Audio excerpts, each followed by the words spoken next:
নমস্কার আমার প্রিয় ছাত্রছাত্রীরা, আশা করি তোমরা সবাই খুব ভালো আছো। তোমাদেরকে সকলকে স্বাগত জানাই আমার ইউটিউব চ্যানেল টিচিং সাগরে। আজকে দশম শ্রেণীর বিষয় হচ্ছে ভৌত বিজ্ঞান, মডেল অ্যাক্টিভিটি টাস্ক পার্ট 5 নিয়ে আলোচনা করব। তোমাদের এই মডেল অ্যাক্টিভিটি টাস্কটা জুলাই মাসের 21 তারিখে নতুন দেওয়া হয়েছিল, তার আজকে আমি উত্তর সম্পর্কে আলোচনা করছি। এর আগে তোমাদের যে মডেল অ্যাক্টিভিটি টাস্ক পার্ট 4 দেওয়া হয়েছে, সেই ভিডিওর লিঙ্কটা আমি ডেসক্রিপশনের নিচে দিয়ে দেবো, তোমরা চাইলে আগের ভিডিওটা সেখান থেকে দেখে নিতে পারো। তো চলো আজকে ভিডিওটা শুরু করি।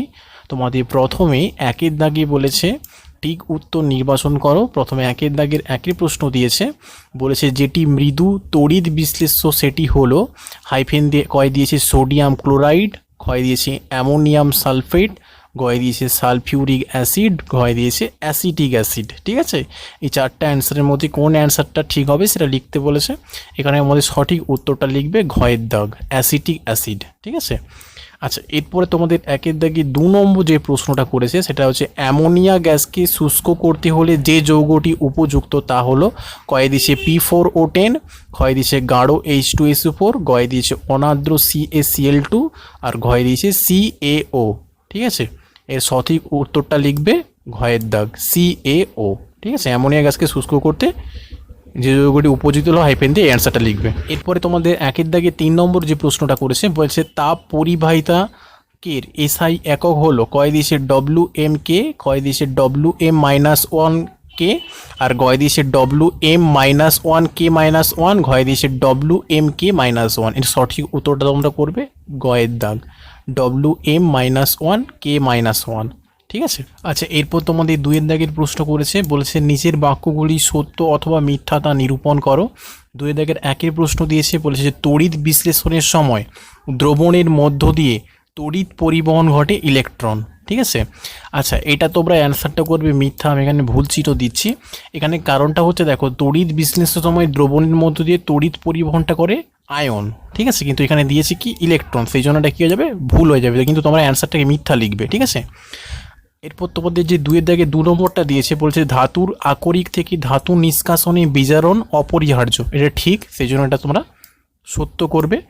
2 দাগে 3 নম্বর প্রশ্ন করেছে দৈর্ঘ্য প্রসারণ গুণাঙ্কের একক দৈর্ঘ্যের একক নেই। ঠিক আছে, এটাও ঠিক হবে, অর্থাৎ এটা সত্য হবে, তোমরা সত্য মিথ্যা করে লিখবে। ঠিক আছে, আচ্ছা এরপরে তোমাদের যে 3 দাগে যে প্রশ্নগুলো দিয়েছে, 3 দাগের বলেছে 1 নম্বর প্রশ্ন ক্যালসিয়াম কার্বনেটের মধ্যে ভর হিসাবে ক্যালসিয়ামের শতকরার পরিমাণ নির্ণয় করো। এখানে ক্যালসিয়ামের দিয়েছে Ca সমান হচ্ছে 40।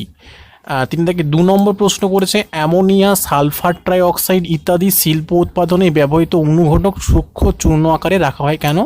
আর 4 দাগের 1 নম্বর প্রশ্ন দিয়েছে, বলেছে একটি তড়িৎ কোষে তড়িৎ চালক বল 10V এবং অভ্যন্তরীণ রোধ 2 ওহম, তড়িৎ কোষটিকে 8 ওহম রোধকের সঙ্গে যুক্ত করা হলো, রোধটিতে 60 সেকেন্ডের কত জুল তাপ উৎপন্ন হবে তা নির্ণয় করো। ঠিক আছে, অ্যান্সারগুলো আমি বলে দিচ্ছি, তোমরা খুব সুন্দর করে খাতায় লিখে নেবে। আচ্ছা দেখো, এখানে 3 দাগে যে 1 নম্বর প্রশ্নটা করেছিল ক্যালসিয়াম কার্বনেটের মধ্যে ভর হিসাবে ক্যালসিয়ামের শতকরা পরিমাণ নির্ণয় করো। এখানে অ্যান্সারটা প্রথমে লিখবে ক্যালসিয়াম কার্বনেট এর সংকেতটা দেখো, এখানে লিখেছি CaCO3, এটা হচ্ছে ক্যালসিয়াম কার্বনেটের সংকেত। এর গ্রাম আণবিক ভর। ঠিক আছে, এখানটা গ্রাম কেন লেখা আছে বলতো, এখানটা যেহেতু বলেছে কার্বনেটের মধ্যে ভর, ঠিক আছে, এখানে ভর দেওয়ার জন্য গ্রাম কথাটা এখানে এসেছে। গ্রাম আণবিক ভর সমান 40। এখানে 40 দেখো এই সংকেতটার মাধ্যমে দেখো ক্যালসিয়ামের এখানে দিয়েছে অলরেডি 40, সেই জন্য 40 লেখা আছে। 40কে বলে দেখো ক্যালসিয়াম কার্বন, তারপর হচ্ছে কি ও মানে অক্সিজেন, তাহলে কার্বনের বলতে গেলে এখানে একটা প্লাস চিহ্ন দিয়েছি। কার্বনের হচ্ছে পারমাণবিক ভর হচ্ছে 12, সেই জন্য 12, এরপরে প্লাস চিহ্নের পর দেখো ও অক্সিজেনের হচ্ছে 16, আর যেহেতু 3 আছে সেই জন্য 3। ঠিক আছে, এইটা ক্যালকুলেশন করতে আমার কত বেরিয়েছে 100। ঠিক আছে, এবার বলেছে যে এবার কি বলেছে না শতকরায় নির্ণয় করতে বলেছে। তারপর লিখবে যে 100 গ্রাম ক্যালসিয়াম কার্বনেটের ক্যালসিয়ামের পরিমাণ 40 গ্রাম, অতএব ক্যালসিয়াম কার্বনেটের মধ্যে ভর হিসাবে ক্যালসিয়ামের শতকরা পরিমাণ, এটা কি করবে দেখো, এখানে অলরেডি 40 বলেছিল আর এটা অ্যান্সার বেরিয়েছিল 100, তাহলে লিখতে পারি 40 গুণিতক 100, যেহেতু শতকরায় আমি বের করতেছি পার্সেন্টেজ, এই জন্য পার্সেন্টেজ হিসেবে কত লিখতে হবে 100। এখানে এই 100 আর এই 100 কেটে যাবে, উত্তর উপরে পড়ে থাকবে 40, এটা হচ্ছে 40%, এটা হচ্ছে অ্যান্সার বেরাবে। ঠিক আছে, তোমাদের এই অঙ্কটা আমি বোঝাতে পারলাম আশা করি। ঠিক আছে, আর যদি না বুঝতে পারো অবশ্যই আমাকে কমেন্ট করবে, আমি ভালো করে আরেকবার তোমাদেরকে বলে দেবো। এরপর তোমাদের 3 দাগে যে 2 নম্বর প্রশ্নটা করেছে, বলেছে অ্যামোনিয়া, সালফার ট্রাইঅক্সাইড ইত্যাদি শিল্প উৎপাদনে ব্যবহৃত অনুঘটক সূক্ষ্মচূর্ণ আকারে রাখা হয় কেন? এই উত্তরটা তোমরা লিখবে, অ্যামোনিয়া, সালফার ট্রাইঅক্সাইড ইত্যাদি শিল্প উৎপাদনে ব্যবহৃত অনুঘটক সূক্ষ্মচূর্ণ আকারে রাখা হয় কারণ, হাইফেন দিয়ে 1 নম্বরে লিখবে পৃষ্ঠতলের ক্ষেত্রফল বৃদ্ধি, এটা হেডিং করে লিখবে। শিল্প প্রস্তুতিতে বিভিন্ন অনুঘটকীয় বিক্রিয়াগুলি অনুঘটকের পৃষ্ঠতলের সংস্পর্শে ঘটে। কোনো অনুঘটক বিচূর্ণ অবস্থায় থাকলে তার পৃষ্ঠতলের ক্ষেত্রফল বাড়ে। অনুঘটকের পৃষ্ঠতলের ক্ষেত্রফল যত বাড়ে তার সক্রিয় কেন্দ্রের সংখ্যাও তত বাড়ে। এটা 1 নম্বরে লিখবে। আর 2 নম্বরে লিখবে তোমরা অধিশোষণের ক্ষমতা বৃদ্ধি, এটা হেডিং করে লিখবে বিচূর্ণ অনুঘটকের ক্ষেত্রে বিক্রিয়ার হার বৃদ্ধি পায় এবং বিক্রিয়াজাত পদার্থের উৎপাদন হার বাড়তে থাকে। এই 2টা পয়েন্ট তোমরা লিখবে, ঠিক আছে। এই যে 4 দাগে যে প্রশ্নটা করেছিল, 4 দাগের প্রথম প্রশ্নটা করেছিল এখানে, ঠিক আছে, একটি তড়িৎ কোষের তড়িৎ চালক বল 10 ভোল্ট এবং অভ্যন্তরীণ রোধ 2 ওহম, তড়িৎ কোষটিকে 8 ওহম রোধকের সঙ্গে যুক্ত করা হলো। রোধটিকে 60 সেকেন্ডে কত জুল তাপ উৎপন্ন হবে তা নির্ণয় করে একটা অঙ্ক দিয়েছে। এই অঙ্কটা দেখো আমি ভালো করে বুঝিয়ে দিচ্ছি। প্রথমে লিখেছি তড়িৎ কোষের তড়িৎ চালক বল সমান 10 ভোল্ট। এখানে বলে দেওয়া আছে একটা তড়িৎ কোষের তড়িৎ চালক হচ্ছে 10 ভোল্ট, এটাকে আমি কী দিয়ে চিহ্নিত করছি? ই দিয়ে, ঠিক আছে।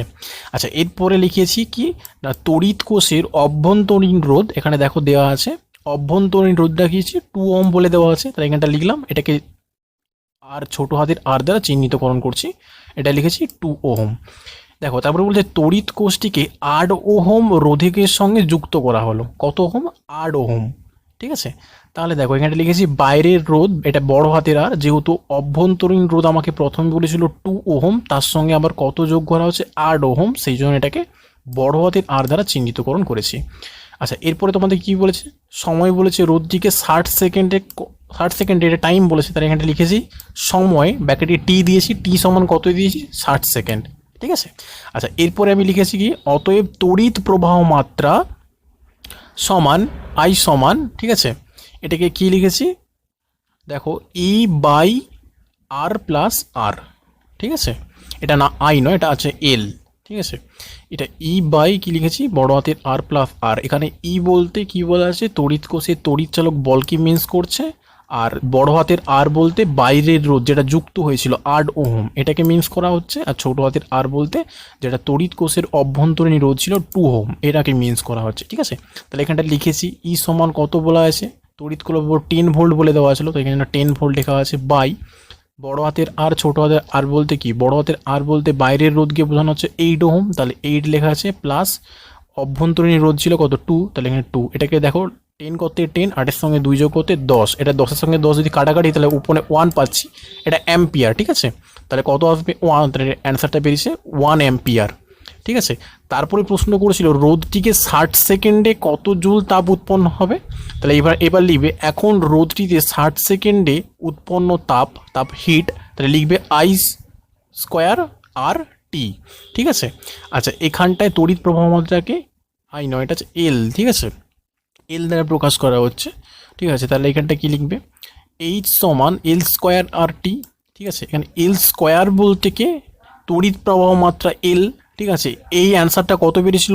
1, ঠিক আছে। তার মানে এটাকে কী লিখতে পারি না সমান চিহ্ন দিয়ে 1-এর স্কোয়ার গুণিতক আর বলতে দেখো এখানে 8 ওহম, বাইরের রোধ যেটা যুক্ত করা হয়েছিল 8, তাহলে এখানটা লিখেছি গুণিতক 8 গুণিতক টি, ঠিক আছে। টি কত? সময়টা 60 সেকেন্ড বলে দেওয়া হয়েছিল, তাহলে এখানটা লিখেছি 60। এবার এটাকে জুল, ঠিক আছে। কেন জুল হবে না? এখানে প্রশ্ন করেছিল কত জুল তাপ উৎপন্ন হবে, তাই করেছি। এবার এটাকে ক্যালকুলেশন করলে কত হবে? 1 স্কোয়ার মানে 1 গুণিতক 8 60, এটাকে ক্যালকুলেশন করতে পারবে 480 জুল, এটা হবে অ্যান্সার, ঠিক আছে।